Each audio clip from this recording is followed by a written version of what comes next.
ایسا نہیں ہوتا کہ سارے ہی کٹتے چلے جائیں، بہت کم ایسا ہوا ہے.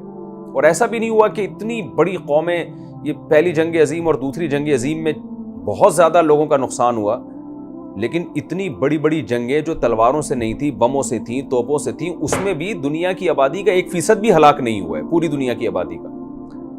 تو آپ اس گروتھ ریشو کو اگر اس فلسفے کے تحت اوپر کی طرف لے کر جاتے ہیں نا، تو یہ جو 6 ارب ہیں، سمٹتے سمٹتے 10 15 20 بہت زیادہ ہو گئے، 50,000 سال آپ لگا لیں، اس میں جا کے یہ ایک اکائی پہ جا کے سب جمع ہو جاتے ہیں. اس میں یہ فرض کر لینا کہ 6 ارب سال پرانے اور 10 ارب سال سے پہلے انسان آیا ہوا، یہ بالکل ایک عقل کے خلاف ہے. تو یہ قرآن کی بات بالکل ٹھیک ہے کہ انسانیت کی جو ابتدا ہوئی ہے نا، یہ ہم جو گراف کھینچتے ہیں تو یہ اوپر انسان پہ جا کے ہی منتج ہوتے ہیں، کسی اور مخلوق پہ جا کے یہ جا کے جمع نہیں ہوتے. تو یہ بات تمام آسمانی کتابوں میں موسیٰ علیہ السلام، عیسیٰ علیہ السلام، ابراہیم علیہ السلام، ان کے سب کے صحیفے جو عہد قدیم اور عہد جدید کے نام سے آسمانی کتابوں میں جمع کیے گئے ہیں، سارے آسمانی مذاہب اس پر متفق ہیں کہ انسان کی ابتدا جس شخصیت سے ہوئی ہے وہ آدم تھے. اور اللہ تعالیٰ کی حکمت نے تقاضا کیا کہ 2 انسان نہیں بنائے، آدم کو الگ مٹی سے، حوا کو الگ مٹی سے بنا کے ان کا ملاپ کیا ہو، ایسا نہیں کیا، بلکہ اللہ تعالیٰ نے حضرت حوا کو بھی آدم سے ہی پیدا کیا تاکہ تمام انسانوں کی جو نسل ہے نا وہ ایک اکائی پہ جا کے جمع ہو، ایک انسان پہ جا کے جمع ہو. وہ 2 پہ بھی اللہ نے یہ نہیں چاہا کہ ماں اور باپ الگ الگ ہو، بلکہ جو عورت ہے وہ بھی اس کی اصل بھی وہ آدم ہی ہو. تو ایک اکائی پہ جا کے ہی پوری انسانیت جمع ہو رہی ہے، وہ آدم تھے.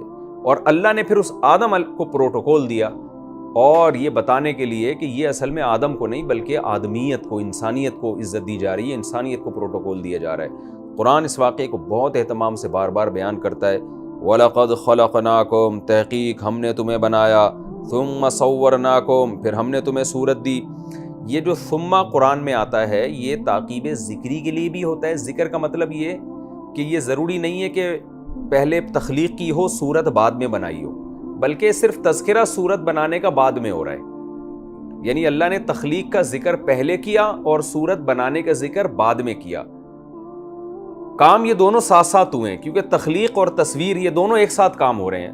اور یہ بھی ممکن ہے کہ ہم اس ثم کو تراخی کے لیے مانیں، یعنی یہ اس میں تخلیق کا مطلب یہ ہے کہ انسان کا جو ایک یوں سمجھیں کہ ایک ڈھانچہ ہے وہ پہلے وجود میں آیا، اور پراپر طریقے سے جو انسان کی جو شکل بنتی ہے، صورت بنتی ہے، وہ بعد میں وجود میں آئی. تو قرآن کی جو آیت ہے وہ ان دونوں معنوں پر صادق آتی ہے. فرماتے ہیں ثم قلنا للملائکۃ، آدم کو بنانے کے بعد، یعنی ہم نے تمہیں بنایا کا مطلب تمہارے باپ آدم کو بنایا. تو آدم علیہ السلام کا بنانا گویا ہمارا بنانا ہی نہیں، بنانا ہی تھا، اس لیے اللہ نے ہم سب کی طرف نسبت کر دی. ثم قلنا للملائکۃ، پھر ہم نے فرشتوں سے کہا اسجدوا لآدم، سجدہ کرو آدم کو. یہ سجدہ تھا تعظیم والا جو پچھلی امتوں میں جائز تھا اور اس امت میں حرام کر دیا گیا ہے. فسجدوا، سب نے سجدہ کیا، الا ابلیس، مگر ابلیس نے نہیں کیا. یہاں ایک مشہور سوال ہوتا ہے کہ حکم تو اللہ نے فرشتوں کو دیا تھا، تو اگر ابلیس تو جنات میں سے تھا، اس نے سجدہ نہیں کیا تو کیا ہو گیا اس سے؟ تو اس کا جواب ہے کہ جب فرشتوں کو حکم دیا تھا نا، تو فرشتے تو بہت اعلیٰ مخلوق ہیں، ان کو اللہ نے نور سے بنایا ہے. تو جنات خود بخود اس میں ضمناً آ گئے تھے، تو ان کو الگ سے حکم دینے کی ضرورت نہیں تھی. تبھی شیطان نے جب سجدے سے انکار کیا تو شیطان نے یہ نہیں کہا کہ تو نے حکم فرشتوں کو کیا ہے، مجھے تھوڑی تو نے حکم دیا ہے، تو میں نے سجدہ نہیں کیا تو کیا ہوا. شیطان بھی یہ سمجھتا تھا، جس کا نام ابلیس تھا. شیطان کا نام ابلیس ہے، لقب شیطان ہے، شیطان شیطنت سے نکلا ہے. کہتے ہیں نا بڑا شتونگڑا ہے یہ، شیطنت کا مطلب سرکشی. تو اس کا لقب ہے، لقب کہتے ہیں کسی میں کوئی خاص صفت پائی جائے تو اس کی وجہ سے جو اس کو نام دیا جاتا ہے. تو نام اس کا ابلیس تھا، لیکن اس کی حرکتوں کی وجہ سے اس کو شیطان کہا جاتا ہے. تو سب نے سجدہ کیا، تو فرشتوں کو جب حکم تھا تو جنات اس میں خود بخود ضمناً داخل تھے کہ ان کا درجہ تو فرشتوں سے بھی کم ہے. تو تمام نے سجدہ کیا الا ابلیس، مگر شیطان نے انکار کر دیا. لم یکم من الساجدین، وہ سجدہ کرنے والوں میں شامل نہ ہوا. قال ما منعک، اے شیطان، اللہ نے فرمایا تجھے کس چیز نے روکا ہے، اللہ تسجدہ، کہ تو نے سجدہ نہیں کیا، یعنی تجھے سجدے کے عمل سے کس چیز نے روکا ہے. اذ امرتک، جبکہ میں تجھے حکم دے چکا ہوں. یہاں بڑی علمی نکتے کی بات ہے کہ سارے سجدہ کر رہے تھے، تو سجدہ نہ کرتا. یہ بات بالکل ٹھیک تھی، تو کہتا بھائی میری سمجھ میں نہیں آ رہا سجدہ، کیونکہ آدم کو مٹی سے بنایا، مجھے آگ سے بنایا.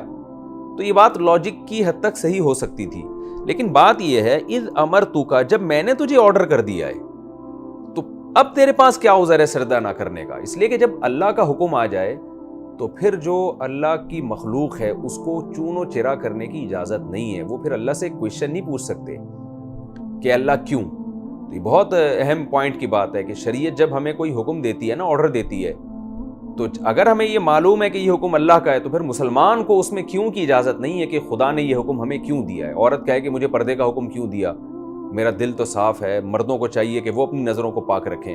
یہ جو آج کل لبرل قسم کی عورتیں اس طرح دلائل دے رہی ہوتی ہیں، جب اللہ نے حکم دیا داڑھی بڑھاؤ تو پھر آپ کہیں کہ جی کیوں حکم دیا، اس زمانے میں کلچر کچھ اور ہے، اس زمانے میں کلچر کچھ اور تھا، وغیرہ وغیرہ. اللہ نے حکم دیا 5 نمازیں فرض ہیں تو آپ پھر کیوں نہیں کر سکتے اس میں؟ تو جب اللہ کا آرڈر ایک دفعہ ثابت ہو جائے تو پھر عابد کو، جو اللہ کا غلام ہے، اللہ کا بندہ ہے، اس کو کیوں کی اجازت نہیں ہے. تو اللہ بھی یہاں فرما رہے ہیں کہ اذ امرتک، جب میں تجھے آرڈر دے چکا تھا، اس کے بعد تو نے سجدے سے انکار کیسے کر دیا؟ قال انا خیر منہ، شیطان نے جواب میں کیا کہا؟ انا خیر منہ، میں اس سے بہتر ہوں. یہ بہت جہالت پر مبنی جواب ہے، اس لیے کہ سوال میں اللہ اس دلیل کا جواب پہلے دے چکے ہیں. وہ اللہ کو معلوم تھا کہ شیطان منطق پیش کرے گا کہ میں آدم سے پہلے بھی ہوں، سینئر بھی ہوں، آدم سے زیادہ عبادت گزار بھی ہوں، اور جس چیز سے مجھے بنایا گیا ہے وہ چیز بھی آدم سے بہتر ہے. تو یہ لاجک پیش کر سکتا ہے. اسی وجہ سے اللہ نے سوال میں اس لاجک کی پہلے ہی نفی کر دی. اللہ نے سوال میں یہ کہا کہ اذ امرتک، جب میں نے تجھے آرڈر کیا ہے، تو میرے آرڈر کے بعد کس چیز نے تجھے روک دیا؟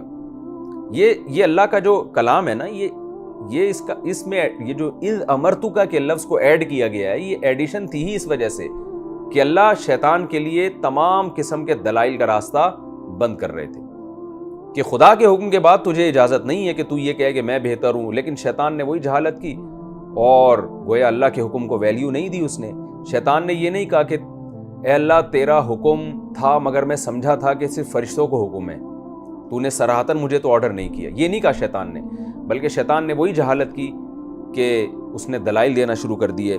قال انا خیر منہ، وہی جہالت کی جس کا اللہ نے سوال میں راستہ بند کر دیا تھا. قال انا خیر منہ، میں اس سے بہتر ہوں. خلقتنی من نار، تو نے مجھے پیدا کیا ہے آگ سے. وخلقتہ من طین، اور تو نے اس کو پیدا کیا ہے مٹی سے.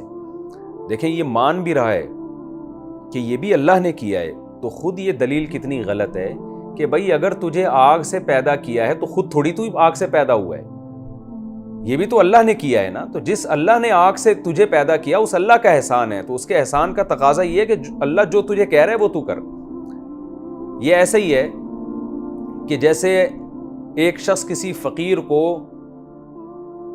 5000 کا نوٹ تھما دیتا ہے اور پھر اس سے کہتا ہے کہ اس غریب کو تو اس میں سے 100 روپے دے دے، اور مالدار جس کو 5000 فقیر کو دیے وہ کہتا ہے کہ میں اس کو نہیں دوں گا، یہ تو غریب آدمی ہے، میں غریبوں پہ احسان نہیں کروں گا، یہ پیسہ میرا ہے.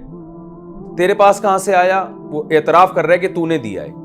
تو بھائی جب تم اعتراف کر رہے ہو کہ آپ نے مجھے یہ پیسہ دیا ہے، اس کا مطلب یہ کہ یہ میرا نہیں ہے، یہ تو آپ کی بھیک ہے، آپ جہاں کہیں گے میں وہاں خرچ کروں گا.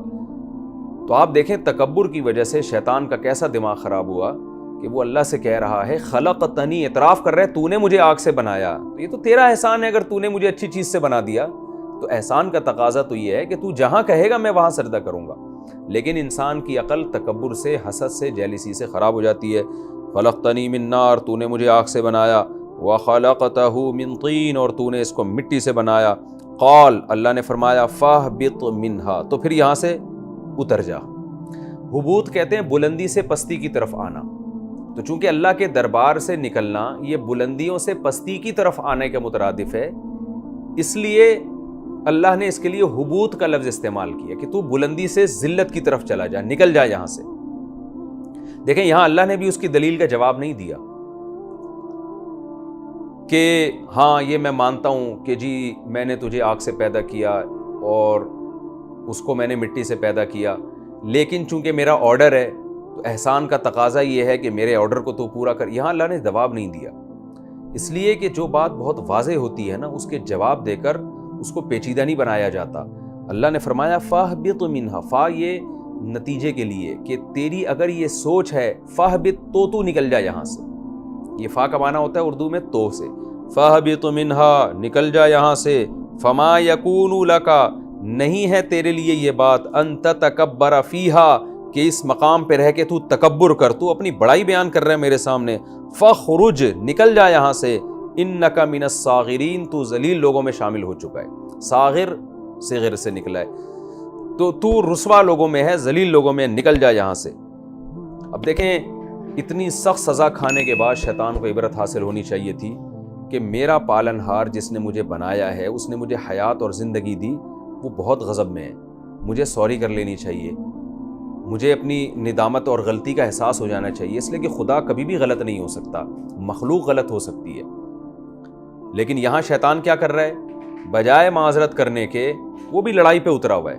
وہ کیا جواب میں کہتا ہے؟ ٹھیک ہے، انظرنی اے اللہ مجھے مہلت دے دے، الی یوم یبعثون اس دن تک جس دن تک لوگ زندہ کر کے اٹھائے جائیں گے، مجھے اتنی لمبی عمر دے دے کہ قیامت آنے سے پہلے میری موت واقع نہ ہو۔ مقابلے پر کیونکہ اللہ سے تو لڑ نہیں سکتا تھا، تو اب اللہ سے مقابلہ ایسے کر رہا ہے کہ جس آدم کو تو اتنا پروٹوکول دے رہا ہے نا اے اللہ، میں اس آدم کو جہنم کی آگ کا اور اس کی اولاد کو جہنم میں لے جانے کی کوشش کروں گا۔ قال انک من المنظرین، اللہ نے فرمایا ٹھیک ہے تو مہلت یافتہ لوگوں میں سے ہے۔ قال تو شیطان نے کیا کہا؟ فبما اغویتنی اے اللہ تو نے مجھے گمراہ کیا ہے، بسبب اس بات کے کہ تو نے مجھے گمراہ کیا ہے، تو اس وجہ سے اب میں کیا کروں گا؟ لَأَقْعُدَنَّ لَهُمْ صِرَاطَكَ الْمُسْتَقِيمِ میں بھی اب ان لوگوں کے لیے یعنی آدم اور اس کی اولاد کے لیے تیرا جو سیدھا راستہ ہے اس سیدھے راستے پہ آ کے میں بیٹھ جاؤں گا۔ شیطان نے کیا کہا کہ اللہ تو نے مجھے گمراہ کیا ہے، کیا مطلب؟ ظاہر ہے اللہ زبردستی کسی کو گمراہ نہیں کرتا، یعنی تو نے میرے اوپر گمراہی کا وہ لگا دیا نا ٹھپا، مجھے گمراہ قرار دے دیا ہے۔ تو شیطان دیکھیں ہر اچھائی ہو یا برائی ہو اس کا خالق اللہ ہی ہوتا ہے، یہ اہل سنت والجماعت کا عقیدہ ہے۔ جیسے قرآن میں آتا ہے نا ختم اللہ علی قلوبہم، اللہ ان کے دلوں پہ مہر لگا دیتے ہیں، اللہ ان کو ہدایت، من یضلل اللہ فلا ہادی لہ، جس کو اللہ گمراہ کر دے اسے کوئی ہدایت نہیں دے سکتا۔ کیا مطلب؟ کہ انسان گمراہی کا ارادہ کرتا ہے، سیدھے راستے کو قبول نہیں کرتا تو اللہ اسے گمراہ کر دیتا ہے۔ تو چونکہ گمراہی بھی ایک مخلوق ہے جس کا خالق اللہ ہے، ہر مخلوق کا خالق اللہ ہے، تو گمراہی بھی ایک صفت ہے، یہ بھی ایک مخلوق ہے، یعنی اللہ کے علاوہ اس کائنات میں جو کچھ ہے وہ مخلوق ہی ہے، تو اس لیے اس کی نسبت اللہ کی طرف کی جاتی ہے۔ تو شیطان یہاں بھی کتنی ضد اور ہر دھرمی کی بات ہے، کہہ رہا ہے کہ اللہ تو نے مجھے گمراہ کر دیا، تو بھئی اللہ نے آپ کو گمراہ کیا ہے مانتے ہیں، لیکن اللہ نے توبہ کا دروازہ بھی تو کھولا ہوا ہے، آپ توبہ کر لو اللہ آپ کو ہدایت دے دے گا۔ لیکن شیطان کیا کہہ رہا ہے یہاں ضد میں آ کے؟ تو نے مجھے گمراہ کر دیا ہے، کیا مطلب؟ اس آدم کی وجہ سے، تو اب میں کیا کروں گا؟ لَأَقْعُدَنَّ لَهُمْ صِرَاطَكَ الْمُسْتَقِيمِ میں اس آدم کے لیے ضرور بھی ضرور بیٹھ جاؤں گا تیرے سیدھے راستے پر، ایک سیدھا ٹریک ہوگا جس پر یہ چلنے کی کوشش کریں گے، میں اس ٹریک پہ آ کے بیٹھ کر سیدھے راستے سے ہٹانے کی کوشش کروں گا۔ پھر میں کیا کروں گا؟ ثُمَّ لَآتِيَنَّهُمْ پھر میں ضرور بھی ضرور آؤں گا ان کے پاس، مِن بَيْنِ أَيْدِيهِمْ ان کے سامنے سے بھی، وَمِن خَلْفِهِمْ ان کے پیچھے سے بھی، وَعَنْ أَيْمَانِهِمْ ان کے دائیں سے بھی، وَعَنْ شَمَائِلِهِمْ ان کے بائیں سے بھی۔ یعنی مقابلہ چل رہا ہے، شیطان بجائے تواضع اختیار کرنے کے قسموں پہ قسمیں اٹھائے۔ یہ جو لام تاکید اور نون تاکید کسی کلام میں ہوتا ہے تو یہ قسم کا معنی دیتا ہے، یہی وجہ ہے کہ قرآن میں دوسرے جگہ پر شیطان کی قسم کا اللہ نے واضح طور پر ذکر کیا، فَبِعِزَّتِكَ اللہ مجھے تیری عزت کی قسم کہ میں ان کو گمراہ کروں گا۔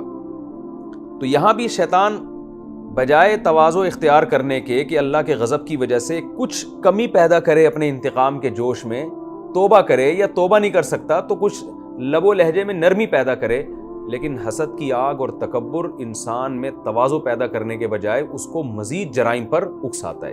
تو یہاں مزید جرائم پہ جرائم کرتا چلا جا رہا ہے اور کہہ رہا ہے کہ صرف میں گمراہ نہیں کروں گا بلکہ گمراہی کے طریقہ بھی اللہ کو بیان کر رہا ہے، میں ان کے سامنے سیدھے راستے پہ بیٹھ جاؤں گا، میں پھر ان کے سامنے سے آ کے بھی بیٹھوں گا، ان کے پیچھے سے بھی آؤں گا، دائیں سے بھی بائیں، یعنی تمام جہاد سے ان پر حملہ کروں گا۔ وَلَا تَجِدُ أَكْثَرَهُمْ شَاكِرِينَ اور اے اللہ تو ان میں اکثر کو شکر گزار نہیں پائے گا. یعنی رزلٹ بھی اناؤنس کر دیا اس نے, رزلٹ بھی اناؤنس کر دیا. یہ ایسے جیسے ہم کسی کو چیلنج کر رہے ہو نا کہ میں رنگ میں اس کو پچھاڑنے کی کوشش کروں گا. ایک تو طریقہ یہ ہوتا ہے میں پورا زور لگا دوں گا اس کو ہرانے پر, اور ایک طریقہ چیلنج کا یہ ہوتا ہے میں پورا زور لگا دوں گا اور لوگوں تم دیکھو گے کہ وہ مقابلہ ہار جائے گا. تو شیطان بھی اللہ کو رزلٹ اناؤنس کر کے بتا رہا ہے کہ میں اتنا زور لگاؤں گا کہ لا تجیدو, اے اللہ تو نہیں پائے گا اکثرہم, ان انسانوں میں اکثر لوگوں کو شکر گزار. کیا مطلب؟ تیرا کھائیں گے, مانیں گے کہ تو نے پیدا کیا ہے, صبح و شام تیری دی ہوئی نعمتوں سے لطف اندوز ہوں گے, لیکن انسانوں کی اکثریت جتنا تجھے بھولے گی اتنا کسی اور کو نہیں بھولے گی. کیسا عجیب واقعہ اللہ ہمیں بیان کر رہے ہیں کہ دیکھو یہ سب شیطان قسمیں اٹھا چکا ہے, تم کس کی بات مان رہے ہو. قال اخرج منها, اللہ فرماتے ہیں ٹھیک ہے نکل جا یہاں سے. مذءوما, مذءوم کا وہی معنی ہے جو مذموم کا معنی ہے. مذموم مذمت والا, رسوا ہو کے. مدحورا دھتکارا ہوا, دحور کہتے ہیں کسی کو دھتکار دینا, پتھر مار کے بھگا دینا, جس طرح سے دھکے دے کے نکالا جاتا ہے. اللہ کہتے ہیں نکل جا میرے دربار سے ذلیل اور رسوا ہو کر. لمن تبعک منہم, لام تاکید کے لیے, من تبعا جو بھی اتباع کرے گا, کا تیری, منہم ان انسانوں میں سے, لأملأن ضرور بالضرور میں بھر دوں گا جہنم کو, منکم تم سے بھی, تم سب سے, اجمعین سب کے سب سے. یعنی تو اور تیرے فالوورز میں بھی پھر ان کو جہنم میں ڈالنے میں کوئی کسر نہیں چھوڑوں گا. انسانوں کو میں بتا دوں گا کہ یہ شیطان تمہارا دشمن ہے جیسے کہ آگے آ رہا ہے, لیکن اس کے باوجود بھی تو تجھے فالو کرے گا, میں بھی اس کی بخشش نہیں کروں گا. وَيَا آدم, یہ شیطان اور اللہ کا مکالمہ ہوا اور شیطان اپنے مشن پہ نکل گیا. پھر اللہ کہتے ہیں ہم نے آدم سے خطاب کیا, وَيَا آدم, اور اے آدم, اسکن, سکونت اختیار کر, انتا تو بھی, وزوجک اور تیری بیوی بھی, الجنت جنت میں, جنت میں آرام سے زندگی گزارو. فَكُولَا دونوں مل کے کھاؤ, من حیث شئتما جہاں سے چاہو, یہ پوری جنت تمہارے لیے. وَلَا تَقْرَبَا هَذِهِ الشَّجَرَةَ اور اس درخت کے قریب بھی مت جانا. ایک ہادی اشارہ کیا جاتا ہے, یہ جو درخت ہے اس کے قریب بھی مت جانا. فَتَكُونَا مِنَ الظَّالِمِينَ تم دونوں ہو جاؤ گے ظالمین میں سے. اللہ کی حکمت تھی, اللہ نے پوری جنت آدم علیہ السلام کے لیے حلال کر دی, ایک خاص قسم کے درخت پر پابندی لگا دی. اور ہمیں قرآن یہ واقعہ کیسے بیان کر رہا ہے, اس میں کیا کیا اسباق ملتے ہیں. فوسوس لہم الشیطان, قرآن کہہ رہے شیطان نے ان کے دلوں میں وسوسے ڈالے. یہاں بڑی ایک بحث ہوئی ہے کہ شیطان جنت میں پہنچا کیسے. علماء کہتے ہیں اس کے لیے جنت میں جانا ضروری نہیں ہے, یہ بھی ممکن ہے اللہ نے اس کو اختیار دیا ہو جنت میں بھی جا سکتا ہو اس وقت, اور یہ بھی ممکن ہے وہیں بیٹھ کر دل کے اندر وسوسے ڈال سکتا ہو.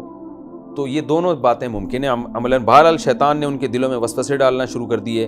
لیبدی لہما, جس کا رزلٹ یہ نکلنا تھا کہ ان کے لیے ظاہر کر دے, ماں وہ چیز, ووری عنہما جو ان دونوں سے چھپی ہوئی تھی, من سوآتہما یعنی ان کی شرمگاہیں.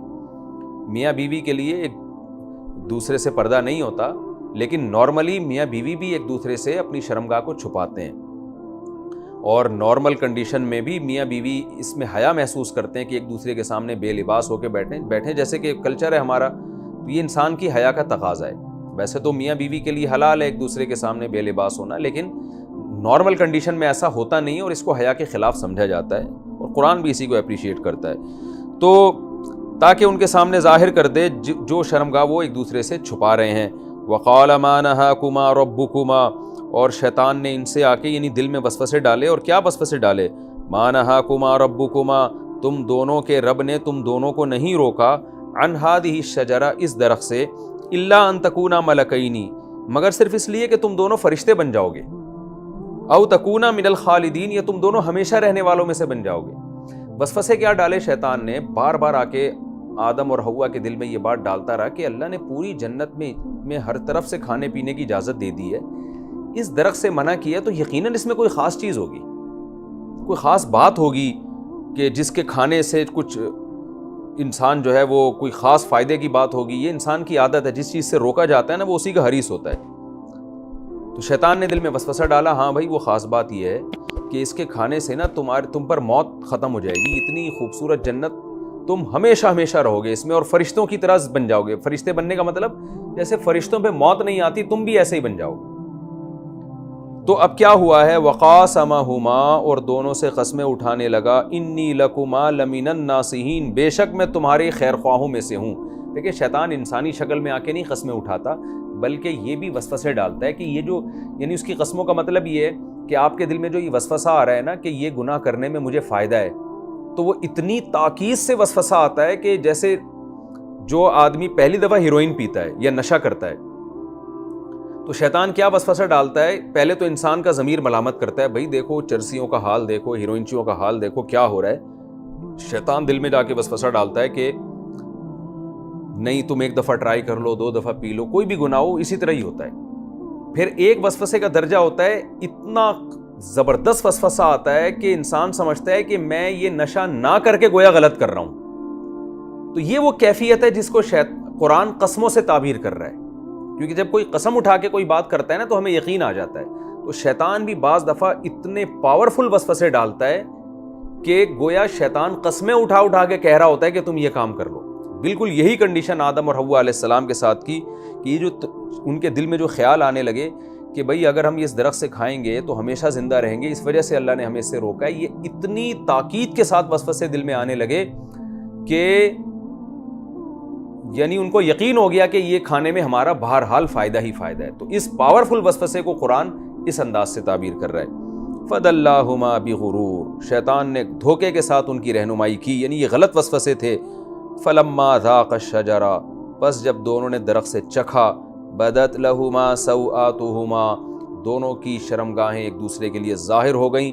سب سے پہلی سزا یہ ملی، اللہ نے جنت کا لباس چھینا.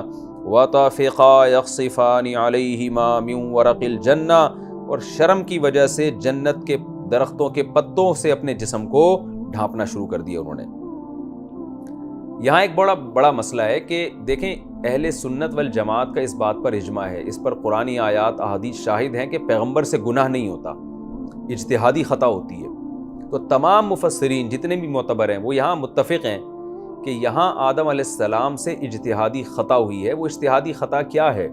وہ اجتہادی خطا یہ ہے کہ جب ان کے دل میں یہ وسوسہ آیا نا کہ اس چیز سے اللہ نے ہمیں روکا ہے، اس درخت سے ہم کھائیں گے تو ہم ہمیشہ زندہ رہیں گے، تو ان کے دل میں ایک لالچ پیدا ہوئی. اب کیا ہوا ہے کہ جب انسان کے دل میں کسی کام کو کرنے کی لالچ پیدا ہوتی ہے نا تو پھر وہ اس کے جواز کے بہانے تلاش کرتا ہے. تو آدم علیہ السلام اور اماں حوا بھی بیٹھ کے سوچنے لگے کہ بھائی اللہ تعالیٰ نے ہمیں جو اشارہ کر کے کہا ہے نا ہادھی شجرہ، یہ والا درخت نہیں کھانا، تو اس ٹائپ کے جنت میں اور بھی تو بہت سارے درخت ہیں. مثال کے طور پر فرض کر لیں کہ وہ آم کا درخت ہے، ایک فرض کر لیں، تو اللہ نے تو یہ کہا ہے نا یہ آم کا درخت نہیں کھانا، تو ہم وہاں سے ٹرائی کر لیتے ہیں، دوسرے والا درخت کھا لیتے ہیں، یہ والا کھایا نا اللہ تعالیٰ نے. حالانکہ جب اشارہ کیا جاتا ہے، بھائی آپ جب کسی کو سمجھاتے ہیں کہ یہ کوئی حکیم سمجھا رہا ہو کسی مریض کو کہ تم کریلے کی بیل کی طرف اشارہ کر کے کہہ رہا ہو یہ پھل تم نے نہیں کھانا ہے، تو اس میں جنرلی اس کا یہی مطلب ہوتا ہے کہ پوری دنیا میں کہیں بھی کریلا تم نے نہیں کھانا ہے، تمہیں نقصان دے گا. جب شوگر کے مریض کے سامنے رسگلے پڑے ہوئے ہوں اور آپ اس کی طرف اشارہ کر کے کہیں کہ تم نے یہ مٹھائی نہیں کھانی ہے، تو یہ کا لفظ صرف تعیین کے لیے ہوتا ہے، اس کو اور واضح کرنے کے لیے ہوتا ہے کہ خوب سمجھ لو کہ میں کون سی مٹھائی سے تمہیں روک رہا ہوں. یہ مطلب نہیں ہوتا کہ اس ڈبے کا رسگلہ تو تم نہیں کھاؤ، باقی ڈبوں سے تم 10 رسگلے خرید کے کھا لو. تو تعیین کا مقصد اللہ تعالیٰ کا ہرگز یہ نہیں تھا، اشارہ کا مقصد کہ صرف اس پھل کو کھانے پر پابندی ہے، باقی پوری دنیا پوری جنت میں اس درخت اس کے علاوہ جو درخت ہیں اسی نوعیت کے ان سے جہاں سے چائے کھا سکتے ہو. لیکن چونکہ آدم علیہ السلام اور اماں حوا کے دل میں وسوسے آنے لگے کہ یہاں اللہ نے پابندی لگائی ہے تو ہمیں ہمیشہ اس زندہ رہنا ہوگا اگر ہم یہ کھا لیں گے. تو جب ایسے وسوسے انسان کو آتے ہیں تو پھر وہ جواز کے بہانے تلاش کرتا ہے. تو آدم اور حوا کے دل میں یہ خیال آیا کہ اللہ نے اس درخت سے بولا ہے، وہ والے سے نہیں بولا، تو ہم وہاں سے ٹرائی کرتے ہیں. تو یہ ایک اجتہادی غلطی تھی، لیکن پیغمبروں کی معمولی سی غلطی کو قرآن بہت بڑے جرم سے تعبیر کرتا ہے. وَعَصَىٰ آدَمُ رَبَّهُ فَغَوَىٰ، قرآن کہتا ہے سورہ طٰہٰ میں آدم نے رب کی نافرمانی کی اور گمراہ ہو گئے. تو یہ قرآن یعنی اللہ کی جلالت ہے، اللہ کا جلالی انداز ہے. جیسے کہ یونس علیہ السلام کے بارے میں قرآن کیا کہتا ہے کہ یونس علیہ السلام ہم سے پرمیشن کے بغیر اپنی قوم کو چھوڑ کے چلے گئے. فظن ان لن نقدر علیہ، اور یونس علیہ السلام کے بارے میں قرآن کہہ رہا ہے فظن ان لن نقدر علیہ، یونس یہ سمجھے کہ ہمیں یونس پر قدرت ہی نہیں ہے. حالانکہ دیکھیں کوئی پیغمبر کبھی بھی یہ نہیں سمجھ سکتے کہ اللہ کو ان پر طاقت نہیں ہے. یونس علیہ السلام سے تو ایک اجتہادی غلطی تھی کہ اللہ نے عذاب کا وعدہ کیا ہے، تو اس قوم پہ عذاب آئے گا تو میں بھی اس عذاب میں پھنسوں گا، تو قوم تو ایمان لا نہیں رہی ہے تو نکل جاؤ یہاں سے. یونس علیہ السلام کا مقصد ہرگز اللہ کی نافرمانی نہیں تھی، لیکن اللہ کا انداز ہے جلالی، اس کی کتاب جلالی ہے، تو اللہ اسی انداز میں بیان کرتا ہے کہ یونس علیہ السلام کو ہم نے سزا دی اور مچھلی کے پیٹ میں پہنچا دیا. کیوں؟ یونس یہ سمجھ بیٹھے تھے کہ اللہ کو آپ پر قدرت ہی نہیں ہے. حالانکہ اصولی طور پر اگر کوئی یہ سمجھتا ہے کہ اس پر اللہ کو طاقت اور قدرت ہی نہیں ہے تو نبوت تو دور کی بات، وہ تو ایمان سے ہی خارج ہو جاتا ہے. لیکن یہ قرآن کا ایک انداز بیان ہے، تو اس کے ظاہری الفاظ کو نہیں لینا چاہیے. یہ جیسے ہم بھی محاوروں میں یہ کہہ دیتے ہیں کسی کو سمجھانے کے لیے کہ تم یہ سمجھتے ہو کہ میں تمہارا کچھ بگاڑ ہی نہیں سکتا، حالانکہ وہ اگلا سمجھ رہا ہوتا ہے. تو یہ قرآن بھی چونکہ اللہ تعالیٰ بھی ہم سے جب کلام کرتے ہیں نا تو عام انسانوں میں جو محاورے استعمال ہوتے ہیں انہی محاوروں کے مطابق کلام کرتے ہیں. اس لیے علماء نے یہاں لکھا ہے کہ یہ جو قرآن نے کہا کہ آدم نے خدا کی نافرمانی کی، اس سے اصطلاحی نافرمانی مراد نہیں ہے. اصطلاح میں ٹرم جو نافرمانی کی ہے وہ تو گناہ کے معنی میں استعمال ہوتی ہے، وہ والا معنی یہاں استعمال نہیں ہوا ہے. یہ قرآن کا جلال ہے، قرآن اسی انداز سے بیان کرتا ہے. تو یہ آدم علیہ السلام سے اجتہادی غلطی ہوئی ہے. کیوں؟ پیغمبروں سے جان کر اللہ کی نافرمانی نہیں ہوتی، ایسی نافرمانی جس میں نافرمانی کے علاوہ اس کا کوئی اور توجیہ اس کی ممکن ہی نہ ہو، کیونکہ پیغمبر قابل تقلید ہوتے ہیں. اگر پیغمبروں سے نافرمانی کا صدور ممکن ہوتا تو وہ قابل تقلید نہ رہتے. تو قرآن کہہ رہا ہے فلما ذاق الشجرہ، شیطان نے کیا کیا؟ وسوسے دل میں ڈال کے مزین کر دیا اور پھر آدم علیہ السلام سے خطا کروا دی. وہ یہ سمجھے کہ یہ والا کھانا ہے تو اس طرف اشارہ کیا، اور یہ مفسرین نے نکالا کہا ہے ہادھی کے لفظ سے نکالا ہے کہ لا تقربا ہادھی الشجرہ، اللہ نے اشارہ کر دیا تھا یہ والا درخت نہیں کھانا. تو اس سے صاف پتہ چلتا ہے کہ آدم علیہ السلام نے کوئی دوسرا درخت کھا کے یہ سمجھے کہ اس میں شاید اللہ ناراض نہ ہو. حالانکہ اللہ کی خشیت کا تقاضا یہ تھا کہ کسی درخت سے بھی نہ کھاتے، اللہ سے پہلے پرمیشن لیتے کہ اللہ تو نے یہ والا منع کیا ہے، کیا سارے درخت منع ہیں؟ لیکن ظاہر ہے شیطان نے جب یہ بتا دیا کہ اس میں آپ کے اتنے فائدے ہیں، تو جب انسان کو کسی چیز میں فائدہ نظر آتا ہے تو پھر وہ اس کی یہ نیچر ہے کہ وہ کوشش کرتا ہے کوئی جواز کا بہانہ نکلے. تو عین ممکن ہے آدم علیہ السلام کے دل میں خیال آیا ہو کہ ہم اگر اللہ سے پوچھیں گے کہ کیا سارے درخت حرام ہیں تو اللہ پابندی نہ لگا دے، تو کھا پہلے لو پوچھ بعد میں لو. اس طرح سے شیطان نے ان کے دل میں وسوسے ڈال کے ان سے وہ غلطی کروا دی. فلما ذاق الشجرہ، جب دونوں نے درخت کو چکھا ہے، بدت لہما سوآتہما، سب سے پہلے لباس چھینا گیا، وناداہما ربہما، اور ان کے رب نے ان دونوں کو پکارا، الم انہکما، اے آدم اور حوا کیا میں نے تمہیں روکا نہیں تھا، عن تلکما الشجرہ، اس درخت سے، وَأَقُلْ لَكُمَا، اور میں نے تمہیں کیا پہلے یہ کہا نہیں تھا، ان الشیطان لکما عدو مبین، کہ شیطان تم دونوں کا کھلا ہوا دشمن ہے. کیا میں نے کہا نہیں تھا تمہیں؟ یہ پہلے سمجھا دیا تھا کہ اس نے اس سردے سے انکار کیا تمہیں گمراہ کرے گا. دیکھیں شیطان نے فوراً باطل تعویلات پیش کرنا شروع کر دی تھی اپنے جرم کی، جو بالکل اللاجیکل باتیں تھیں کہ میں اس سے بہتر ہوں، آگ سے بنایا. یہاں کیا ہے، آدم علیہ السلام کے پاس ایک بہانہ ہو سکتا تھا کہ اللہ تو نے کہا تھا اس درخت سے نہ کھانا، اور اب بھی تو یہ کہہ رہا ہے کہ میں نے تمہیں اس درخت سے، تلکما بھی اشارہ ہے نا کہ اس درخت سے منع کیا تھا، اللہ ہم نے اس سے تھوڑی کھایا، ہم نے تو اس سے کھایا ہے. لیکن آدم علیہ السلام نے یہاں عذر پیش نہیں کیا، وہ اللہ کے غضب اور سزا جو اللہ نے دی جنت سے کہ لباس کا چھن جانا، اس سے سمجھ گئے کہ مجھ سے نافرمانی ہوئی ہے، مجھ سے غلطی ہوئی ہے. اب بجائے اس کے کہ میں تعویلات کروں کہ اللہ تو نے اس والے سے منع کیا تھا، اس والے سے منع نہیں کیا تھا، اور اب تو ڈانٹ بھی اس والے پہ رہا ہے، اس والے پہ تھوڑی ڈانٹ رہا ہے، کوئی لاجک پیش نہیں کی. اللہ کے غضب کو دیکھ کے سمجھ گئے کہ ہم سے غلطی ہوئی ہے. فوراً کیا کرنے لگے، قالا، اے ہمارے رب، ربنا، دونوں کہنے لگے ربنا، اے ہمارے رب، ظلمنا انفسنا، ہم نے اپنی جانوں پر ظلم کیا ہے، وَإِن لَّمْ تَغْفِرْ لَنَا، اب ہمارے پاس کوئی آپشن نہیں ہے سوائے اس کے کہ تو ہمیں معاف کر دے. ہم سزا کے مستحق ہیں، تو جو سزا دینا چاہے ہم مستحق ہیں. وَإِن لَّمْ تَغْفِرْ لَنَا، لیکن اگر تو نے ہمیں معاف نہ کیا، وَتَرْحَمْنَا، اور ہم پہ رحم نہ کیا، لَنَكُونَنَّ مِنَ الْخَاسِرِينَ، ہم قسم اٹھا کے کہتے ہیں ہم برباد ہو جائیں گے، خسارے والوں میں سے ہو جائیں گے۔ فوراً اللہ سے توبہ استغفار کرنے لگے، معذرت کرنے لگے۔ تو کیسی اچھی مثال قائم کر دی آدم علیہ السلام نے، اور اللہ نے بھی کتنا خوبصورت انداز انسان کی ابتدا کا بیان کیا۔ اور آج سائنسدان کس یونیورسٹیاں اور ہمارے کالجز انسان کو کس میں لگا رہے ہیں؟ یعنی بندر تھے جو مختلف مراحل سے یہاں تک گزر کے آئے ہو، کیا انسان انسانیت پہ چلے گا؟ کیا وہ انسانیت کو فالو کرے گا؟ تو کتنا خوبصورت انداز تھا انسان کو دنیا میں لانے کا اور اسے اس پریکٹیکل سے گزارنے کا، کتنا خوبصورت انداز قرآن نے اختیار کیا اور ہمارے رب نے اختیار کیا، ہمیں ہمارے باپ آدم کو پیدا کر کے ان کو جنت میں رکھا۔ قرآن کیا کہتا ہے؟ قال اہبطوا، یہاں سے نکل جاؤ، بعضکم لبعض عدو، تم میں سے بعض کے دشمن ہوں گے۔ یہاں قرآن نے پوری بات بیان نہیں کی، اجمالی بیان کی ہے۔ ایک اور مقام پر اللہ نے دوسرے، یعنی جب آدم علیہ السلام نے توبہ کی ہے تو سورہ طٰہٰ میں آتا ہے ثم اجتباہ ربہ، آدم کے رب نے ان کی توبہ قبول کر لی اور دوبارہ ایسا ہی اپنا برگزیدہ اور منتخب بنا لیا جیسے وہ پہلے تھے۔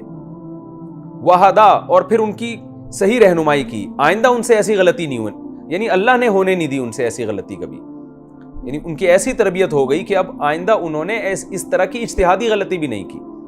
تو سورہ طٰہٰ میں آتا ہے کہ جیسے ہی آدم علیہ السلام نے یہ الفاظ کہنا کہ اللہ ہم سے ظلم ہوا ہے اپنی جان پر، تو انہیں ہمیں معاف نہ کیا تو ہم تو برباد ہو جائیں گے۔ تو اللہ فرماتے ہیں ثم اجتباہ ربہ، اللہ نے ان کی توبہ قبول کر لی، اور نہ صرف یہ کہ قبول کیے بلکہ اس غلطی سے پہلے اللہ کے جتنا قرب تھا، جتنے قریب تھے، ویسا ہی اللہ نے قرب عطا کر دیا۔ اجتباہ کا معنی دوبارہ اللہ نے ان کو سلیکٹ کر لیا اپنے قرب کے لیے، اپنی محبت کے لیے۔ یہاں قرآن کہہ رہا ہے کہ ہم نے ان کو حکم دیا یہاں سے چلے جاؤ، تو اس سے صاف پتہ چلتا ہے کہ توبہ تو اللہ نے قبول کر لی اور اپنا قرب بھی دے دیا، لیکن اس خطا کا جو دنیاوی حکم تھا، دنیاوی لحاظ سے جو پنشمنٹ تھی، وہ بہرحال اللہ نے دی ہے۔ تو اب یہ پنشمنٹ ظاہری لحاظ سے پنشمنٹ تھی، حقیقت میں پنشمنٹ نہیں تھی، بلکہ اس سے صاف پتہ چلتا ہے کہ اس آیتوں سے لگ رہا ہے کہ آدم علیہ السلام سے جو خطا ہوئی، اللہ نے توبہ قبول کی، لیکن اللہ نے کہا توبہ تو قبول کروں گا، اب جنت میں نہیں رہو گے، نکل جاؤ یہاں سے، اب زمین پہ جا کے رہو، اور اس طرح سے رہو گے کہ تم سب آپس میں لڑو گے۔ یعنی جنت تو امن کی جگہ ہے، وہاں تو لڑائی پھڈا نہیں ہے، لیکن دنیا میں جب تمہاری خواہشات پوری نہیں ہوں گی تو پھر آپس میں تم خواہشات کے حصول کے لیے لڑائیاں کرو گے، ایک دوسرے کو مارو گے، پیٹو گے۔ وہ اس وقت سے لے کے آج تک جنگیں ہو رہی ہیں اور ختم ہونے کا نام نہیں لے رہی، اور آپ دیکھ لیں ابھی روس نے یوکرائن پہ بیٹھے بیٹھے حملہ کر دیا، اور یہ چلتا رہے گا قیامت تک۔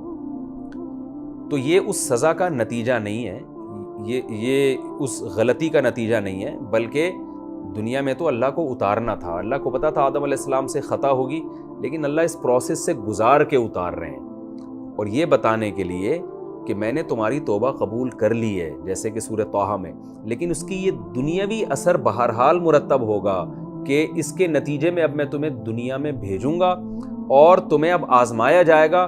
جو غلطیوں سے بچیں گے، شیطان کے بہکاوے میں نہیں آئیں گے، اب وہ اس جنت میں داخل ہوں گے، اور جو شیطان کے بہکاوے میں آئیں گے وہ اس جنت سے محروم کر دیے جائیں گے۔ تو یہ سزا تھی، دنیاوی سزا تھی۔ دنیاوی سزا کا مطلب یہ ہوتا ہے، ایک سزا وہ ہوتی ہے جو اللہ کے غضب کی وجہ سے ہو، اور ایک سزا وہ ہوتی ہے جو تربیت دینے کے لیے ہو، ایک پروسیس سے گزار کر اس میں کوئی حکمتیں اور مصلحتیں ہوں۔ تو یہ ان حکمتوں اور مصلحتوں کے لیے جس کے لیے آدم کو پیدا کی، کیونکہ اللہ نے اصل میں آدم کو زمین کے لیے پیدا کیا تھا، جنت کے لیے پیدا نہیں کیا تھا، لیکن اللہ پہلے زمین پہ بھیجتے تو وہ پروسیس سے گزر کے نہ آتے، وہ اسباق حاصل نہ ہوتے۔ اس پروسیس سے گزارا گیا کہ دیکھو شیطان نے تمہیں بہکایا، اب تم توبہ کر رہے ہو، میں توبہ قبول کر رہا ہوں، اپنی اولاد کو جا کے بتا دینا، یہ شیطان تمہارے پیچھے اسی طرح سے لگا رہے گا اور ایسے ہی گناہوں کو مزین کر کے تمہارے سامنے لاتا رہے گا۔ تو قرآن کہہ رہا ہے اہبطوا، اتر جاؤ یہاں جنت سے۔ یہاں بھی اترنے کا مطلب دونوں مطلب ہو سکتے ہیں، یا تو ہو سکتا ہے جنت کہیں اونچائی پر ہو، آسمانوں کے اوپر ہو، ہمیں نہیں پتہ، کوئی خاص سیارہ ہو، کوئی زمین کی طرح اللہ نے کوئی بہت بڑی جنت والی زمین بنائی ہو، کہکشاؤں کے اندر چھپی ہوئی ہو، یہ بھی ہو سکتا ہے وہاں سے اوپر سے نیچے لایا گیا، اور یہ بھی ہو سکتا ہے کہ وہ جہان ہی الگ ہو، جیسے جنات کا جہان ایک الگ ہے، وہ اس سائنسی دنیا اس کو ٹریس نہیں کر سکتی، تو عین ممکن ہے اسی زمین میں اللہ نے جنت کو بنایا ہوا ہو، ہمیں نہیں پتہ، وہ ایک الگ، جیسے ہم جب بستر پہ سوتے ہیں تو عالم خواب میں داخل ہو جاتے ہیں، وہ اسی بستر پہ ہوتا ہے لیکن ایک الگ عالم ہوتا ہے۔ جب میت کو قبر میں رکھا جاتا ہے تو اس مادی قبر میں جاتی ہے میت، لیکن برزخ میں داخل ہو جاتی ہے، وہ ایک الگ جہان ہے۔ قرآن میں کیا آتا ہے کہ نوح علیہ السلام کی قوم کو سمندر میں غرق کیا گیا اور آگ میں ڈال دیا گیا. تو حالانکہ سمندر میں تو پانی ہے لیکن آگ وہ ایک الگ جہان ہے.